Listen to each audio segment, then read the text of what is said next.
Hey, Professor Nick. Floyd here. Floyd Stinky Boy. Got something I want to show you. I noticed you've been out working in your yard. Seems you like working with wood. So I thought you might enjoy this video of my homemade gazebo. You get a lot of rain, so it's nice to have outdoor covered areas, you know.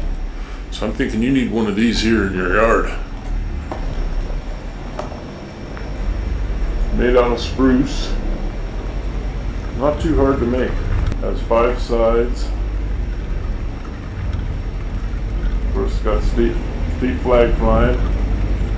My Himalayan Tibetan prayer flags. Picnic bench. Neat thing about this style of gazebo is it has a flying buttress for a support. Holds itself up. There's no support in the middle, and I've had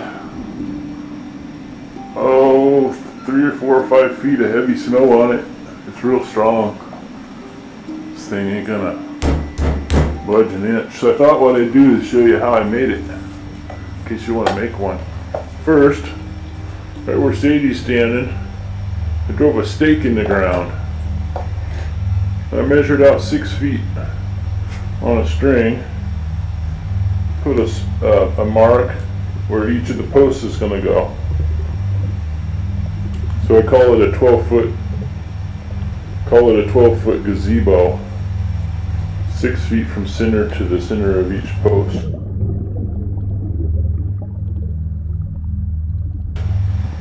When I set the posts up right, some braces to hold them, and I put this top piece across here, which I just notched out with my chainsaw.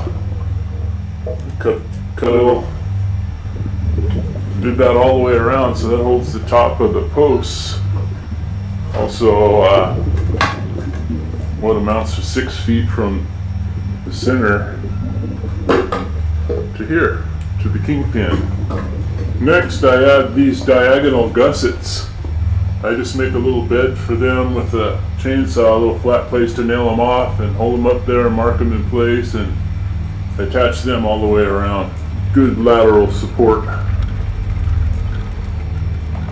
The way I set the kingpin is I got some scaffolding, put it across here, and block that kingpin up on it with a plumb bob going right straight from the center of the kingpin to that stake that I had driven into the ground.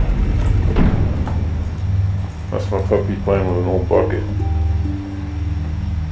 So once I had the center of this kingpin in place, right over that stake in the ground, sitting on a plank on the scaffold, I bolted it into place. Then I started adding these pieces. These are also notched with my chainsaw to fit in between the horizontal ones. These spokes I cut into the kingpin with a mortise and tenon. At the top, I cheated. I used a metal bracket. I could have put a mortise and tenon up there, but I just nailed on some Simpson ties. So at this point, after I've attached these, I attach the rafters up there, out here on the end of the top of the piling. Then I attached all the cross braces. Those I had cut at an angle on a table saw, so that the roof, the slant of the roof, would meet the wood. If I had it all to do over again, I would have stretched these eaves out a little, but maybe next time. Anywho, once I had all these cross braces installed, put some cheap vinyl roofing on there. And then I took apart the scaffolding, and this thing never budged.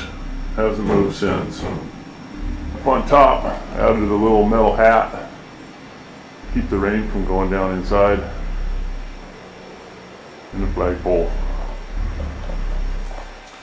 One of the things I really like about this design, which I didn't really realize until I saw it, is that it looks like a big giant spider web. That's kind of cool. When you're sitting under it, you look up, wait for a big old spider to jump on you. Looks like a big spider web.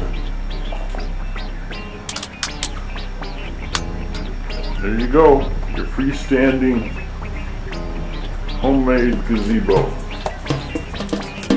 Have a nice day, Nick. See you later.